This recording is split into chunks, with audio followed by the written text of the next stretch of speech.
Halo sahabat pembangunan, senang sekali saya Yogi Harsudiono dari Direktorat Industri Pariwisata dan Ekonomi Kreatif Bappenas. Kali ini akan memandu sahabat pembangunan dalam Talkshow 2 Road to Indonesia Development Forum 2021 dengan tema Inovasi Teknologi Indonesia dalam Pengembangan Industri Kendaraan Elektrik. Sahabat pembangunan, di dalam situasi pandemi COVID kali ini, saya dan narasumber sudah berjauhan. Mungkin ada baiknya agar komunikasi lebih lancar, kita akan buka masker dulu Pak ya, dan pakai hand sanitizer.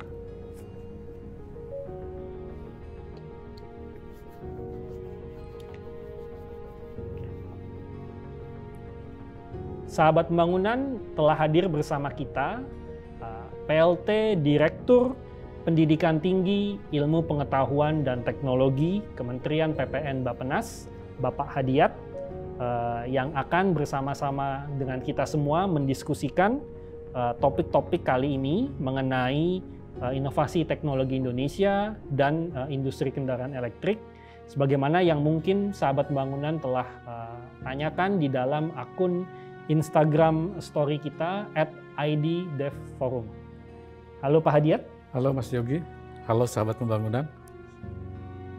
Teman-teman, sahabat pembangunan, seperti kita ketahui Indonesia saat ini berada di dalam pandemi COVID-19. Tidak hanya Indonesia tapi juga seluruh negara di dunia merasakan dampak yang sangat signifikan dari pandemi ini.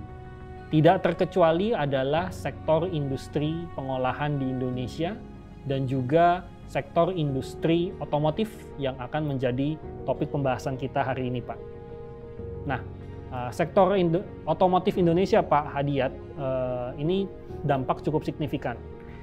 Penjualan retail turun hampir mencapai 50% sampai dengan bulan September tahun ini. Itu merupakan sebuah indikator yang sebenarnya cukup mengkhawatirkan. Secara khusus Pak, berkaitan dengan topik kita, yaitu industri kendaraan elektrik. Indonesia memiliki arah kebijakan untuk berperan di dalam industri kendaraan elektrik, khususnya di regional Asia Tenggara. Mungkin Pak Hadiat bisa menjelaskan dan memberikan gambaran pada kami, kurang lebih posisi perkembangan industri kendaraan elektrik di global ataupun di Indonesia itu seperti apa Pak Hadiat kurang lebih? Silakan Pak. Baik, terima kasih Mas Yogi. Kita pahami makin lama kebutuhan energi kita itu makin tinggi ya.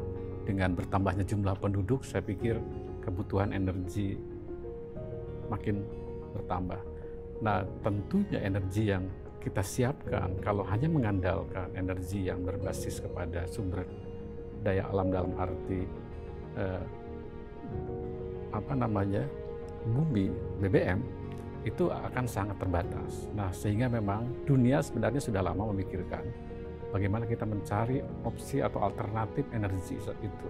Dan saya pikir ini tentu harus diikuti dengan kesiapan teknologi untuk memanfaatkan teknologi listrik itu. Dan saya pikir dunia maupun Indonesia sudah mulai melakukan upaya mengembangkan teknologi khususnya di dalam bidang otomotif yang bersumber pada tenaga listrik ini. Dan saya pikir kecenderungan kebutuhan itu makin tinggi dan memang sebenarnya kalau kita lihat misalnya kalau di Indonesia sendiri kita kebutuhan dalam jangka menengah atau jangka panjang di 2030 itu sampai 7 jutaan, sekitar 7 juta kebutuhan energi listrik. Dan potensi itu akan besar sekali karena memang penduduk kita besar, sehingga kebutuhan terhadap otomotif yang bertenaga listrik itu juga tinggi. Namun tentu ini juga harus betul-betul disiapkan infrastrukturnya, ekosistemnya, untuk supaya bisa otomotif atau kendaraan berbasis elektrik itu bisa berjalan dengan baik. Itu seperti juga kendaraan yang selama ini ada. Itu mungkin sementara Baik, yang Pak saya Hadiat sampaikan. Terima kasih Pak Hadiat atas penjelasannya. Saya rasa jelas sekali tadi memang dunia bergerak ke arah kendaraan yang lebih hemat energi. Penggunaan energi lebih dioptimalkan agar lebih bertanggung jawab pada lingkungan Pak ya. Nah, Pak, kita juga dapat pertanyaan dari sahabat pembangunan yang memposting pertanyaannya di media sosial di dalam forum ini, Pak. Khususnya mengenai prospek Indonesia sendiri di dalam pengembangan industri kendaraan elektrik, apalagi sebagai basis produksi dan basis inovasi di Asia Tenggara. Apakah hal tersebut memungkinkan, Pak? Mengingat ada Thailand juga yang mungkin sudah memiliki histori cukup panjang gitu. Bagaimana nih, Pak? Ya, saya pikir benar. Harusnya Indonesia juga merespon kebutuhan itu dengan sangat strategis gitu ya. Kementerian Energi dan Sumber Daya Mineral misalnya memproyeksikan kebutuhan tahun depan saja terkait dengan kendaraan listrik ini sampai 2,7 juta itu, cukup besar gitu. Apalagi kalau bicara jangka menengahnya sampai 2030 misalnya, itu sampai 7,4 juta. Jadi ada peningkatan kebutuhan yang dari waktu ke waktu makin tinggi. Dan sekali lagi memang itu harus betul-betul direspon. Kita memang tidak bisa lagi hanya mengandalkan produk impor, karena kapasitas kita harusnya sudah cukup kuat untuk itu. Apalagi sumber daya pendukung untuk kendaraan listrik itu kita miliki gitu. Karena yang paling esensi dari kendaraan listrik itu kan masalah baterainya ya. Salah satu komponen penting itu adalah baterainya, dan itu sumber daya untuk membuat baterai itu kita miliki cukup besar itu di Indonesia ini. Dan saya pikir harusnya kajian, riset, dan pengembangan berkaitan dengan seluruh aspek terkait dengan listrik termasuk sumber komponen-komponen tadi harusnya sudah mulai. Karena tadi kita memiliki sumber daya itu. Dan saya pikir lembaga penelitian maupun perguruan tinggi sudah berupaya melakukan riset-riset. Tinggal sekarang memang bagaimana keberpihakan dari semua pihak, terutama pemerintah ya, untuk memfasilitasinya sehingga bisa terwujud pengembangan kendaraan listrik itu, dan memang sesuai dengan yang diharapkan. Mungkin itu. Baik, Pak. Sejauh mana, Pak, kolaborasi yang sudah dilakukan atau dalam perencanaan antara lembaga riset baik universitas, dunia usaha ataupun pemerintah dalam mengembangkan industri kendaraan elektrik, Pak? Ya. Terima kasih, Mas Yogi. Jadi memang tadi poin pertanyaannya ke kolaborasi ya. Sebelum saya sampai ke kolaborasi, saya ingin cerita sedikit dulu mengenai sejarah atau sebenarnya bangsa kita itu sudah cukup lama ya mengembangkan kendaraan listrik ini. Saya ingat sejak tahun 90-an itu LIPI ya dengan Marlipnya itu sudah mencoba membuat kendaraan listrik itu. Namun lagi-lagi waktu itu karena dilakukan secara sendiri-sendiri ini. Dan saya pikir saya setuju, dan memang tidak bisa upaya pengembangan teknologi itu secara independen. Jadi dan sekarang saya lihat perkembangannya, misalnya perguruan tinggi maupun lembaga penelitian di dalam melakukan pengembangan kendaraan listrik ini sudah melakukan secara bersama. Contohnya misalnya di 2012 itu sebenarnya sudah mulai ITS bekerja sama dengan Wijaya Karya, industri manufaktur itu sudah membangun yang namanya, bukan ITS, ITB ya, ITB yang sudah memulai membangun pengembangan kendaraan listrik dengan nama Sijalak kalau tidak salah. Itu sejak itu, dan itu sudah mulai melakukan kolaborasi, tidak hanya mereka sendiri lakukan secara independen di perguruan tinggi litbangnya, tetapi juga pihak industrinya, karena pastinya itu diperlukan di dalam rangka memastikan bahwa produk yang dibuat itu selain memang punya kualitas, tetapi juga betul-betul nanti digunakan pengguna. Dan jadi kelemahan kekurangan yang ada di dalam pengembangan itu tentu akan terus secara iteratif dilakukan update, validasi dengan para pihak gitu. Dan memang kalau bicara terkait dengan kebijakan pembangunan kita di dalam bidang iptek, sebagaimana tercantumkan di dalam RPJMN 2020-2024, pendekatan pembangunan iptek dan inovasi ke depan itu, inovasi iptek ke depan itu ya, itu memang pendekatan yang harus memastikan berjalannya ekosistem iptek itu. Jadi pertama bagaimana memastikan produk yang dibangunnya itu relevan dengan kebutuhan, bagaimana dukungan pihak industrinya, bagaimana kesiapan dari kapasitas iptek dan inovasinya sendiri, dan juga ya tentu dukungan kebijakan dan regulasi dari pemerintah. Jadi saya pikir semua itu harus jadi satu kesatuan kebijakan yang bisa memastikan efektivitas dari pengembangan kendaraan listrik ini. Baik Pak Adiat, saya highlight tadi ada beberapa kata kunci yang Bapak sebutkan. Yang pertama, kemampuan yang sudah terbangun lama, sudah ada historinya. Yang kedua, harus bersifat kolaborasi lintas stakeholders, lembaga penelitian, dunia usaha, dan juga pemerintah. Poin ketiga yang menarik tadi Bapak sampaikan adalah mengenai ekosistem, Pak. Bagaimana menciptakan ekosistem yang lengkap agar kegiatan pengembangan iptek dan inovasi ini bisa tumbuh subur gitu, Pak. Oke, baik. Terima kasih Pak Adiat atas penjelasannya. Pak Adiat, kita masih punya pertanyaan. Pertanyaan kedua dari sahabat pembangunan yang sudah bertanya melalui akun media sosial kita @IDDevForum. Nah, pertanyaan kedua ini mengenai apa yang mungkin dari sisi Bapak sudah identifikasi, terutama terkait dengan strength, weakness, opportunity, dan threat dari pengembangan riset dan industri kendaraan elektrik di Indonesia ini, Pak. Dan apa nih yang menjadi catatan khusus Bapak atas aspek-aspek tersebut? Ya, baik, terima kasih Mas Yogi. Terima kasih sahabat pembangunan tadi yang sudah menyampaikan pertanyaannya melalui Instagram. Sebenarnya memang kita sudah coba mengidentifikasi apa yang menjadi kekuatan, kelemahan, ya, peluang maupun tantangannya yang dan tentu ini semuanya sudah kita pelajari, dan pembahasan mengenai persoalan yang berkaitan dengan SWOT itu pelan-pelan kita coba respon.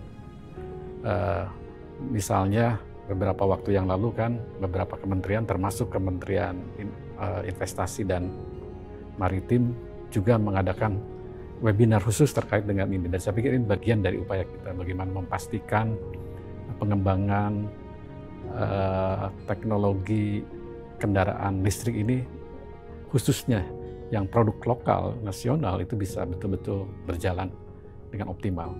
Dan sudah dilakukan secara kolaboratif tadi, pelan-pelan. Walaupun memang karena ini tahapan awal, saya pikir mungkin masih banyak tantangan di dalam melakukan upaya kolaborasi itu. Tetapi memang di sisi lain kita juga masih punya kelemahan, terutama di dalam konteks pemasaran. Nah, karena pastinya ini harganya dari kendaraan listrik ini cukup tinggi gitu tadi, karena komponennya sampai saat ini kan masih banyak impor, sehingga nilai jualnya akan besar. Jadi ini juga menjadi hal yang harus kita jadikan catatan, bagaimana kita mengurangi kendala itu dalam hal pemasaran supaya betul-betul ini bisa mudah didapat oleh masyarakat, ya, dengan catatan tadi harganya yang bisa terjangkau. Kemudian juga kalau bicara mengenai peluangnya, ya saya pikir ya tadi, karena memang kalau kita mengandalkan energi konvensional makin lama makin berkurang, dan juga bahan baterai tadi terutama, ya, ini sekali lagi itu sangat memungkinkan kita bisa memiliki potensi besar untuk itu, karena tadi sumber dayanya kita miliki banyak. Tetapi tidak lupa juga terkait dengan ancaman, terutama tadi kita persaingan dengan produk luar negeri itu. Nah, ini juga harus disikapi oleh semua pihak, termasuk terutama pemerintah ini, bagaimana menyikapi ini dengan kebijakan-kebijakan yang relevan supaya ancaman atau threat yang dihadapi itu bisa kita hadapi dengan bijak gitu.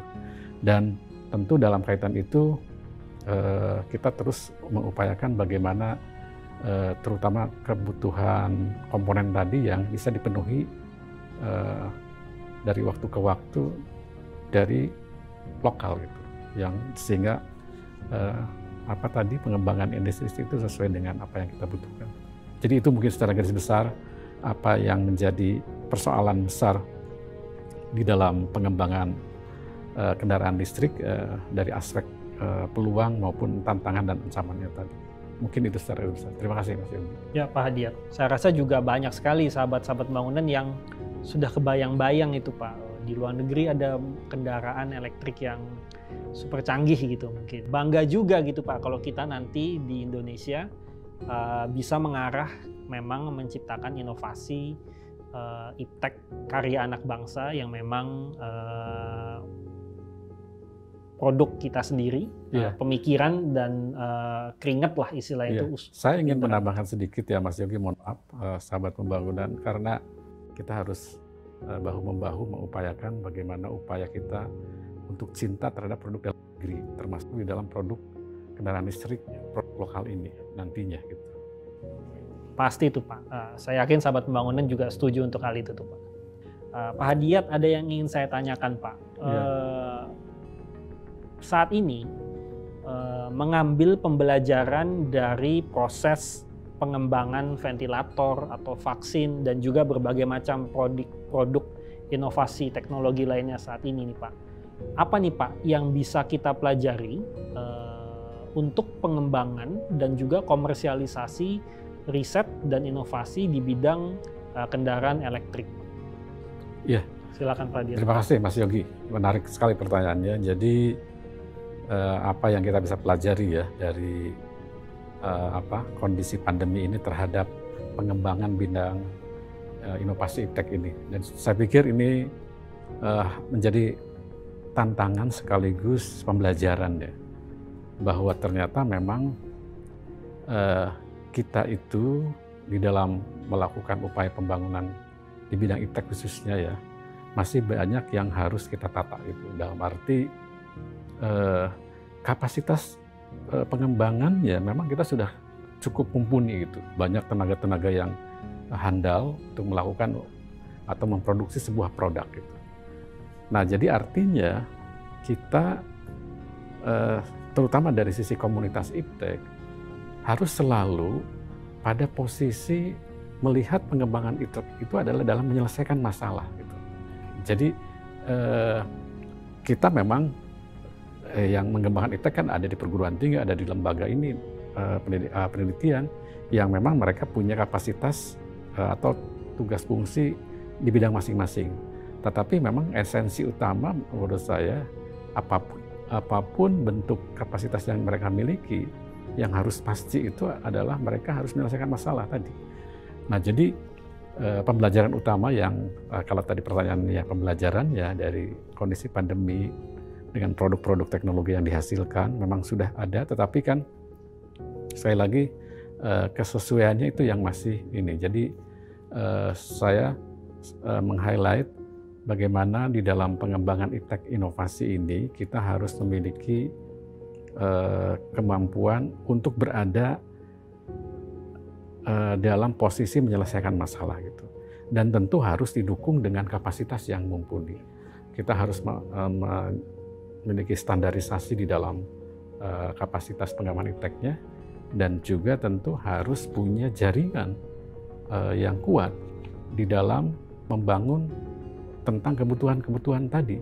Saya senang sekali mendengar penjelasan Bapak.